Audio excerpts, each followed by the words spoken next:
Welcome to Tuesday, Hacksters! Today we are live with Lenore Edman, co-founder of Evil Mad Scientist Labs, based in California, and an awesome human. How are you, Lenore? I'm doing great. How are you? Splendid, especially now. I'm so excited to have you on the show. You do such cool stuff over there, and one of the latest things that you've come out with is a new version of the AxiDraw. Could you tell us, first off, what is the AxiDraw? So the AxiDraw is pen plotter.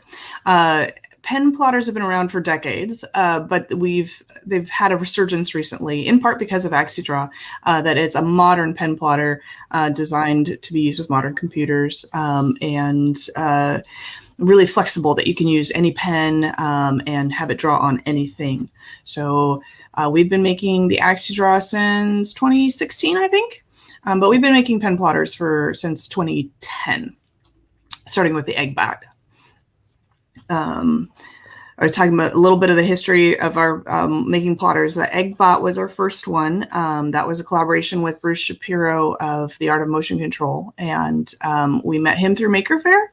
We had been making soldering kits and electronics projects up until then, and then started branching out into drawing machines as products with the EggBot, and then the Watercolor Bot, and then the AxiDraw.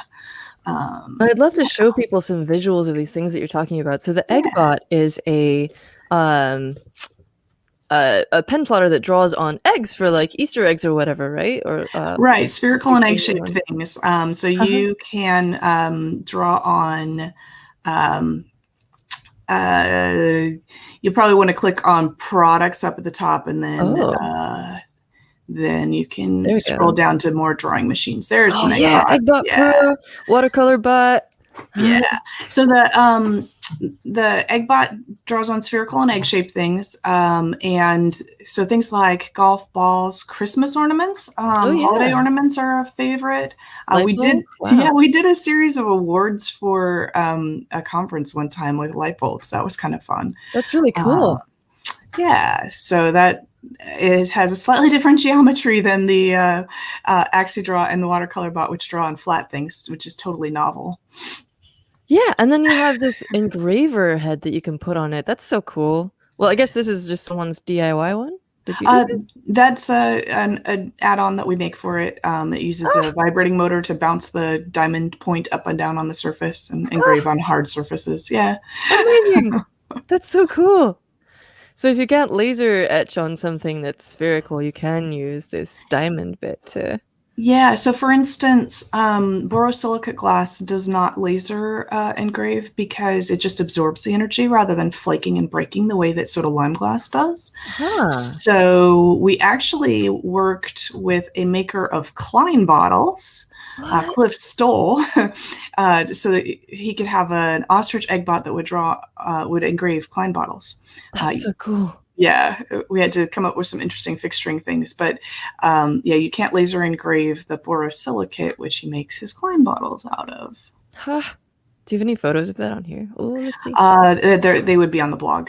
Okay, and your blog is amazing. You've got these beautiful CMYK embroideries in your recent dump. It's not just electronic stuff, and it's not just Evil Mad Scientist stuff. It's all kinds of things, like this Pompeian snack bar excavated and stuff.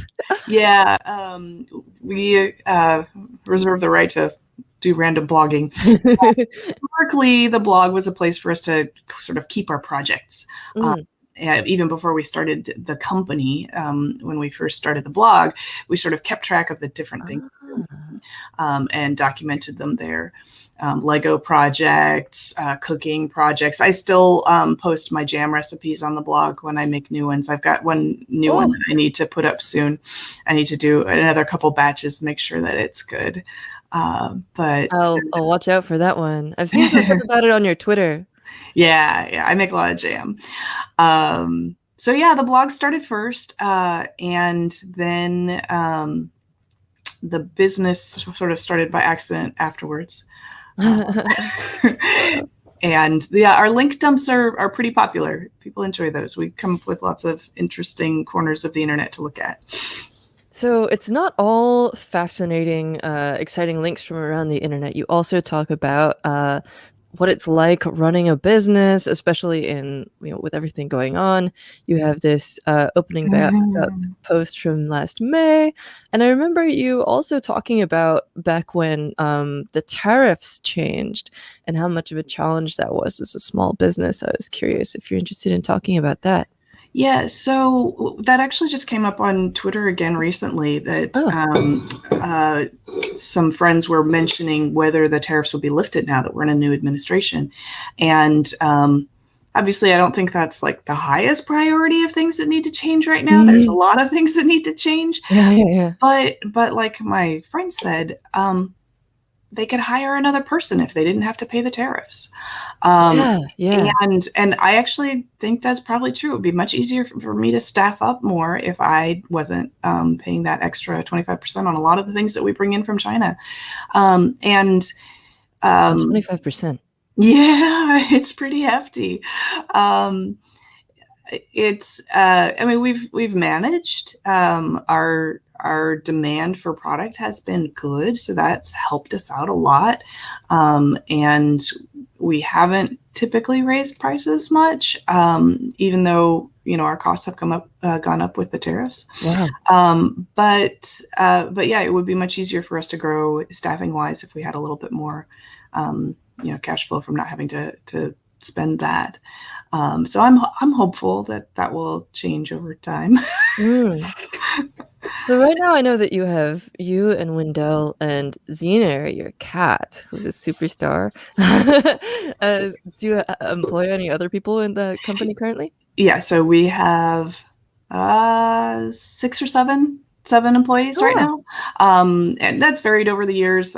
We started hiring employees around 2009 or 10, and have gradually grown, just depending on production needs. But I've got a couple of full-times and a few part-times, and they're primarily doing assembly and test, and shipping and packing.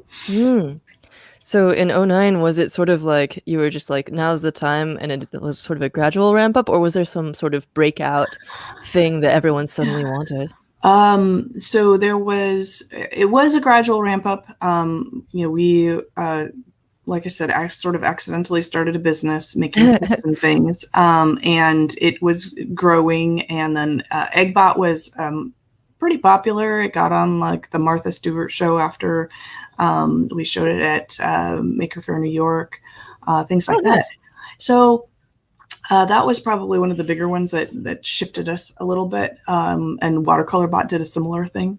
And so we added staff at both of those times, I think. And that was also when we were like moving into larger space, and so on. We started out in a tiny little startup incubator, renting the one room that had a door. It used to be the copy room, because we had physical things to put in a room, whereas everybody else just had their computer that they brought with them. And so when we moved out of there into our own space, we could get tooling. We moved the laser cutter out of our kitchen and into the shop. Yeah. I love Ali says that there's also coffee roasting instructions on the blog, which is one of the highlights for me of your Twitter feed. You always show up with these like, the sky is blue and I'm roasting coffee. So one of the things about running a business is that it will take up all of the energy that you give it. And so you can burn out really easily, or you can, end up investing too much of your time into it. So coffee roasting has been one of those things that lets me sit back and relax, and remember that it's okay to take time for yourself. So yeah, when I coffee roast, I don't do anything else except for like browse the Twitters and take pictures of the sky and watch the birds. And I've been doing that for several years now, and I really enjoy it. It's an important part of my time. It's been a little hard lately because it's cold and windy. Because I usually do it outside to keep the smoke from getting in the warehouse. Yeah, we had some real wind lately. How often do you roast coffee? Usually a couple times a week. Cool. As Ali notes, again, you can find roasting instructions on the blog. Yeah, it's not really instructions so much as like the set of tools that I use and like Ah, places to look for instructions, like the really good resources online. cool. Sometimes you don't need a whole new tutorial. You need something that's like aggregating, just like, where do I go? Yeah, yeah, totally. And everybody has a different relationship with coffee, so I'm not going to say this is the one right way to do it because everybody will have their own way that they want to. Legit. Yeah, absolutely. Uh, you mentioned that you started out with kits, and I wanted to show off. We did an episode with this 555 discrete soldering timer. You also have a ton of other ones on Uh-huh. the shop, but I love this series because it takes your 555 timer chip, which is really popular, and you can actually build the chip circuit that's inside of the IC, but like with discrete components, and it's so good. I wanted to pull it up really here. Yeah, so the discrete chip series is a collaboration with Eric Schlepfer, who you may know on Twitter as Tube Time. And we've done both the Dip 8 series, the one that you have there, and then also the SOIC, which is scaled down to be the surface mount one for people who want to try out surface mount soldering, that they're reasonable sized surface mount components to build your own chip. These are so fun. You really, really learn a lot about circuit design, chip design, electronics. They get used in schools, like trade schools and community colleges for their courses. So I love these chips. They're so cool. Chips. Yeah. And they're really cute too. Like they kind of look like little bugs. Yeah. Well, And chips do, right? they do. And yeah, absolutely. Like that's why you get dead bug soldering and stuff. Right. I like these connectors, how they're like connected to the board, but not to these standoffs. It's kind of a brilliant design. But so yeah, you have tons of content, not just from your own kits and things, but also from other folks. Boldport, Star Simpson, and all these other cool, like marble kits and things.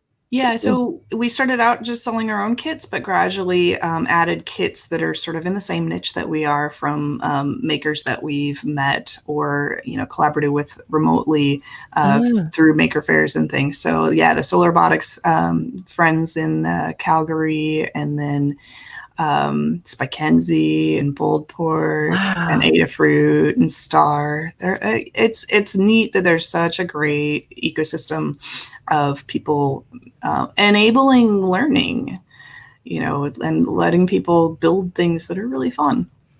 You've mentioned a couple times that a lot of your connections come through meeting people at Maker Faire, and I wonder, have you figured out this remote conferencing thing, or do you have things that you're planning to attend? This weekend actually, I'm going to Playfest, which is a conference that's put on by the Playful Learning Lab out of the University of St. Thomas in Minnesota. And it's aimed at educators, but it's really broad in terms of topics. And it's really fun. The people that they bring in are wonderful. Cool. So that's the 2021. Oh, this is the 2020 page. Whoops. Is that? No, that This might be a different one. Whoops. Oh, this one. Here we go. There you go. Playful Learning Lab. There we are, Playfest. Yeah, I had such a good time last year. And it was like deep in the middle of the pandemic. And I'm looking forward to that this weekend. There's no charge for registration, but you do need to register prior to attending. So that one was an interesting one because I actually made new friends at it, which is one of the things that I like about conferences in general, is getting to meet new people and getting to hang out with people that I've met at conferences before. And I got to do both of those at Playfest, and that was really nice. The other one, of course, was Open Hardware Summit, which happened right at the beginning. Yeah, that was the last thing where I was like, should I go, shouldn't I go? And I think I decided pretty early to just like, and that was like the moment for me. That really was right at the beginning. I had a Airbnb set up with a group of friends, and we were all going to stay together. And yeah, none of us went. But again, I think they set it up such that you could really interact with each other. The Discord worked really well for that. Cool. And, they use StreamYard just like this, that they did a good job for the speakers, because I was on a panel for that one. That was good. So speaking of connecting remotely with our friends, there is around plotters and the AxiDraw, there's this community, Plotter Twitter, which I love. I'm not always super up on it, but like you mentioned that now there's a trend with people sending each other postcards with their AxiDraws. Yeah, so we were talking about the new mini kit. So the AxiDraw Mini kit is a small version that you can do postcard size, and is popular with people who want to build robots, not just draw. And it's perfect for postcards. And so Plotter Twitter has started doing postcard exchanges to give you sort of that tangible connection to other people. We're super lucky that we don't actually do a whole lot of plotter output, but they've included us anyway, so they've sent us a bunch of postcards, which is so cool. I love our plotter people. Plotter Twitter. So for instance, I got this one from May from Paul Rickards. I've decided I need to put more of my plotter art up on the walls. So I got a whole bunch of postcard picture frames.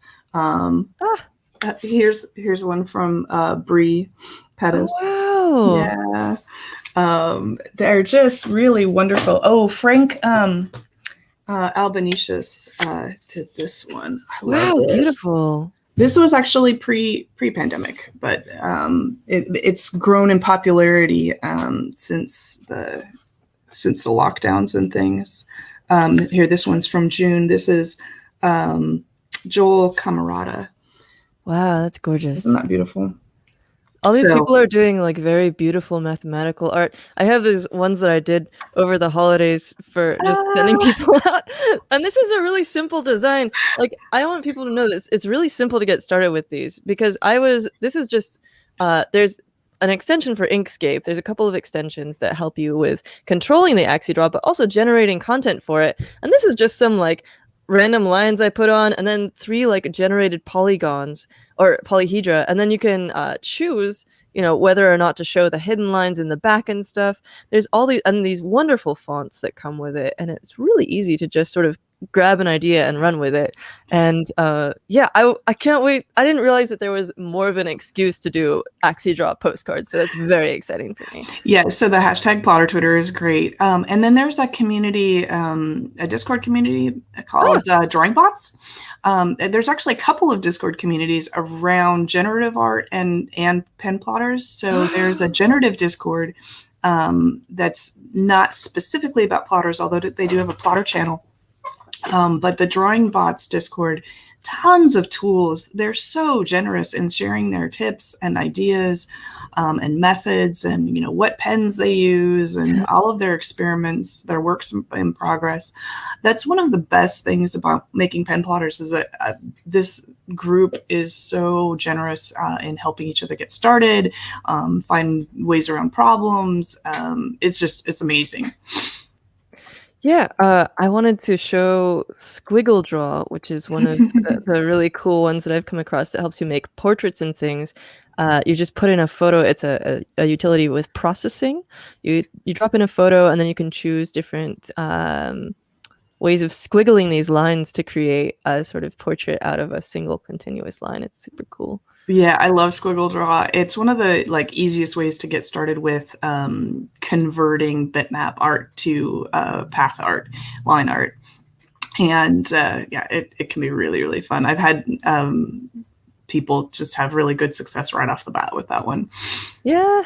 So with this mini kit too, you mentioned a couple of things people wanted. It's a really sort of a response from the community where people were saying they wanted a smaller one that they could take to various places with them. They wanted one that they could build themselves.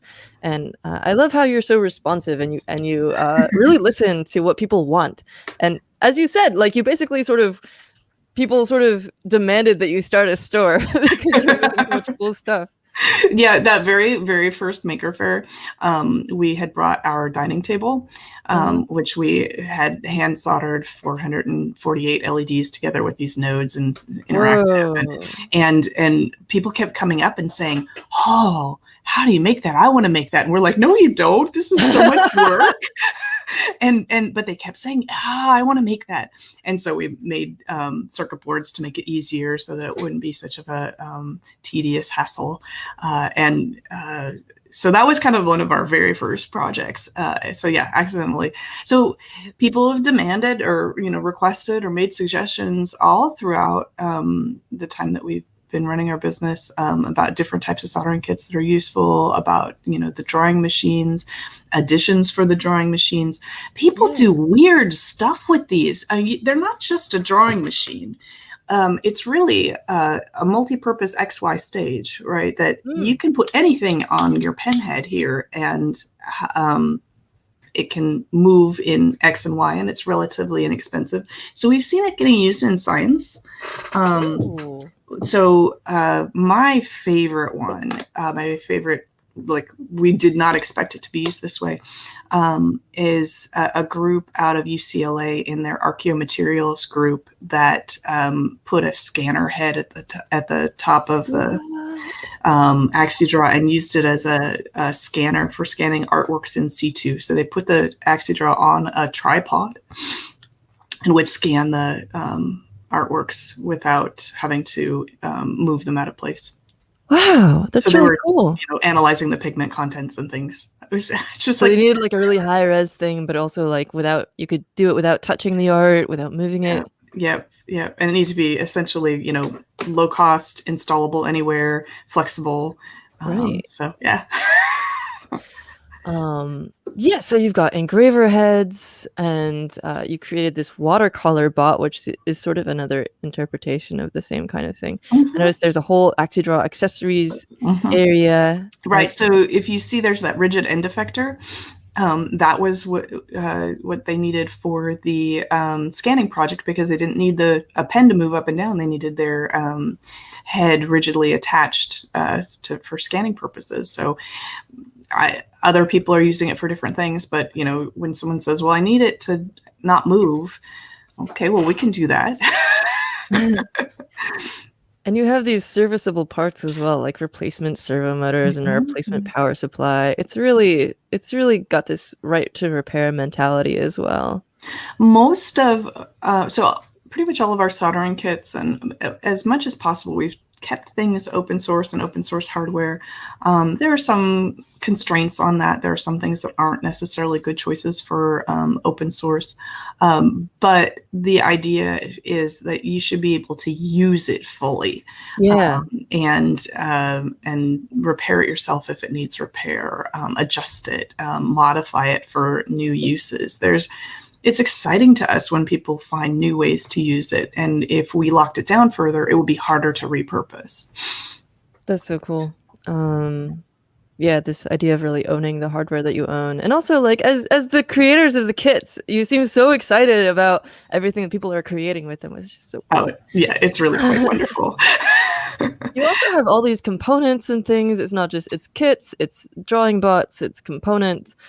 Is there anything on the store that you think is underappreciated or people should be excited about that you like threw on there and you're like, yeah, and maybe people don't notice as much? Well, one of the things that is sort of quietly on the store are LEDs. So we sell a lot of discrete LEDs, and we have the candle flicker LEDs, which I think are really cool because you don't have to have a microcontroller. They just do their thing. They look like flickering. So they're great for modeling. So people in like the railroad modeling communities use them for animating their, I don't know, coal-fired engine thing. I don't know the terminology. Sorry, train people. I love you. Or doll houses and fireplaces. I think somebody used them like as a night sky to make the stars twinkle using some of the white ones.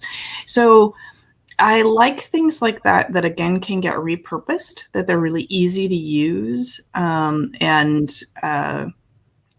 you don't know how people are going to use them, but there's so many opportunities. Then you don't have to have a whole lot of information. You don't have to code. You don't have to come up with a program to use them. You can just throw them in a project. Yeah, you have a whole section of for different levels of skill. You also have a bunch of non-soldering kits, which are super cool. Yeah, a lot of people ask about that. That they don't want to do soldering, and honestly, soldering's not that hard, but it does require equipment, and it does have. It's one of those things that people sometimes develop a little bit of a fear of, and so it's good to find ways to encourage people to get into electronics, and sort of bypass that fear or concern over the danger of the hot tools. For sure. And if you have little baby kids who maybe aren't ready to do the soldering iron thing yet, or even older ones that aren't quite responsible enough yet. Yeah, or fine motor skills or whatever, Yeah, all kinds of stuff. Charlene says generative creative possibilities. Yeah. Well, I'm really excited about the new version of the kit. I wanted to see if there's anything you would like to share about your experiences running this small business, which I think is really relevant to a lot of our people who are, people in this sort of hobbyist / business owner / you create your own things all the time, and you make tools for folks. Yeah, a lot of the things that we make are tools for folks, which is one of the exciting things. So I just recently saw a tweet, and I don't know who it was, that said something like, "I did not monetize my hobby. Congratulate me." And I was like, you go. Yeah. Because while I love what I do and it's super rewarding, like I said, a business takes a lot of energy, and it's okay to do a hobby just to have a hobby, to have something that restores you and refills your reserves, gives you a creative outlet. Yeah. I love seeing what people are doing for fun, and I don't think they have to find ways to make it their career.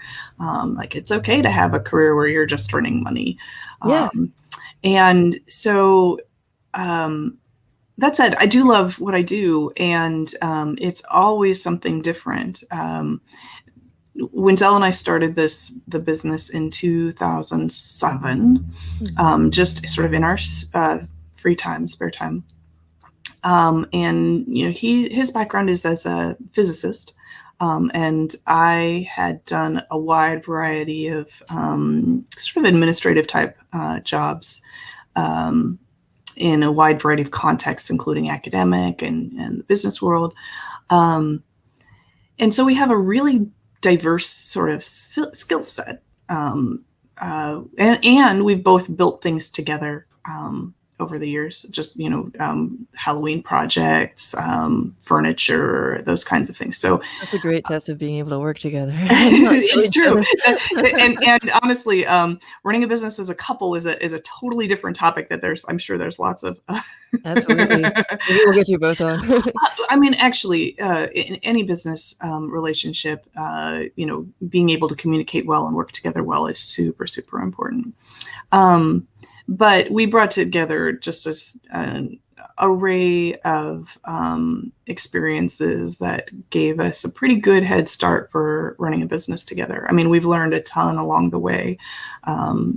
So he does most of the hardware design and most of the software, and I do most of the sort of administrative overhead kinds of things, but I also do I do most of the customer service and most of the frontline tech support.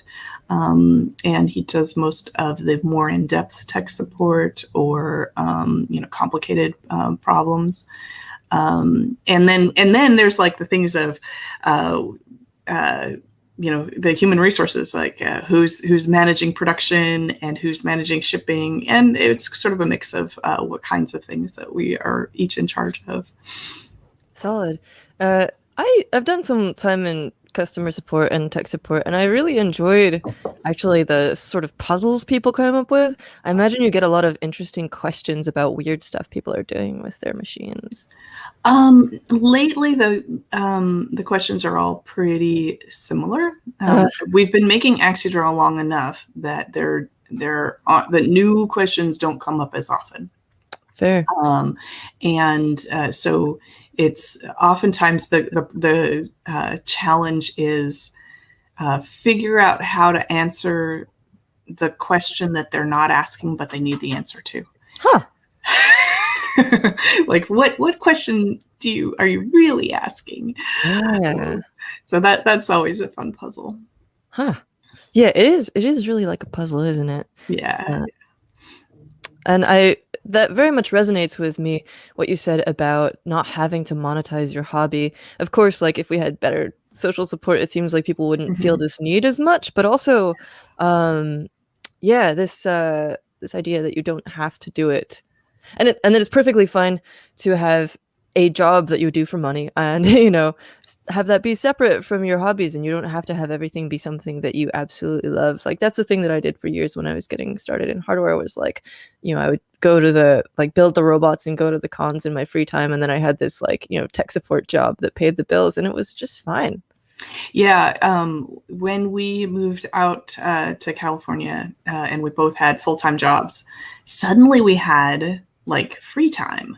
And we had disposable income, and then we started all these different hobbies and all the projects and things. And I wonder what it would have been like if we had just kept it that way. I wouldn't give this up for the world. I have had so many amazing experiences.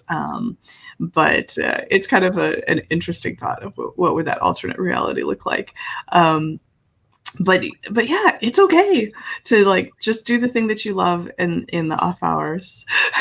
Yeah, especially because it's not everyone can get a job doing the thing that they love, and it's good enough. It's amazing just to have a job where you get to have some free time at the end of the day and kind of clock out. Yeah. So many wonderful comments from people watching. I'm sure that some of these people are familiar. My friend Jay and Charlene. Ollie asks another question. I wonder if this Monster 6502 discrete kit will be available in the future. So the Monster 6502 is a transistor scale replica of the MOS 6502 chip. It will not be a kit. It is a monster. It is a monster. It has thousands of components on the board, and that is not a kit that I will do customer support for. Yeah. Oh, so,